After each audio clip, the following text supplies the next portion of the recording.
Starting back in January 1992, residents of East Austin neighborhoods discovered that Mobil Oil Company was seeking to expand its facilities.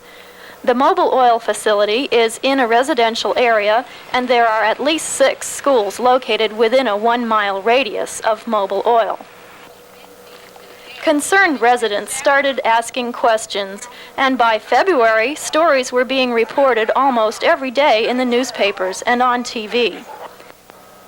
Headlines on Tuesday, February 11th read, "Gas storage sites fuel debate. East Austin groups fear nearby tanks causing illnesses." 2 days later, on Thursday, air tests were taken in the tank area by scientists who work for the State of Texas Air Control Board. On Friday, the 14th, the results of water and soil tests were announced. The front page headline read, "East Austin soil, water, contaminated. Fuel site tests show high level of carcinogen." Residents in the area are meeting and speaking out among themselves and in public about their experiences of living by what is now known as the tank farm. I've been getting real bad headaches for about 2 years now. My hair's falling out. Everything in my house shakes from the vibration from the tanks. And the trees are dying back there. They're almost all dead back there. I live right in back of it. When it rains or whatever, all that stuff just comes down from those berms that are right in back of the house. So that's what I have to say. It's just terrible back there. Been without using my hand about 3 or 4 months. One bunch will break out and they'll bust and dry, and then another bunch will bust out.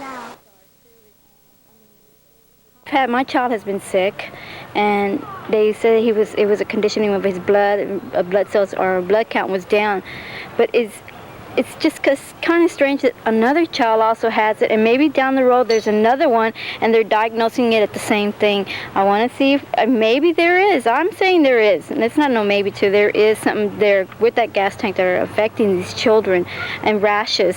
All these rashes, they're coming on. A lot of where they can't breathe, nosebleeds, no apparent reason. I mean, all of a sudden there they are with nosebleeds. So let's go that way. They have headaches. These ladies, I've gone and seen them picking up these questionnaires. A lot of them have headaches. They don't know where they're coming from.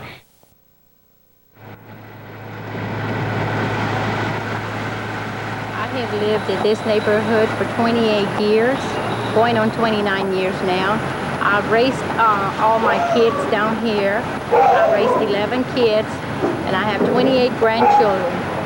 So you understand the way I feel. I feel mad. I am upset. I have lived a contented life till January of this year when I found out. In all these years we've been asleep. You might say that we've been asleep. We didn't know what was going on. We used to have headaches and this and that. Nosebleeds, itchy, watery eyes. And we used to take aspirin and, sometimes go to the doctor. I have a son that he's got a problem with like allergic, he's got his nose, he can't stand it, and he's always, sick. I have taken him to the doctor. They think he's allergic to this and that, and he goes off to camp. He's a Boy Scout. He goes off to camp, and he said he feels great out there. But as soon as he comes back into the neighborhood, he's the same problem all over again.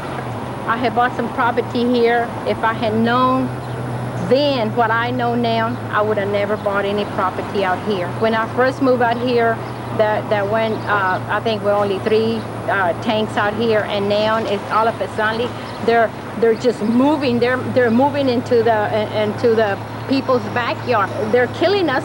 That's what they're doing. They're killing us with their emissions, their gasoline and whatever, benzene and all this. They're killing us. Whose problem is it? It's certainly not ours. We didn't. We're not invading them. They're invading us. The gas tanks. If there's no contamination, why did they devalue our homes around here? Me, I'm already halfway there, but I don't care. But I'm concerned is about my grandchildren here, the little kids that will come. That's our future right there.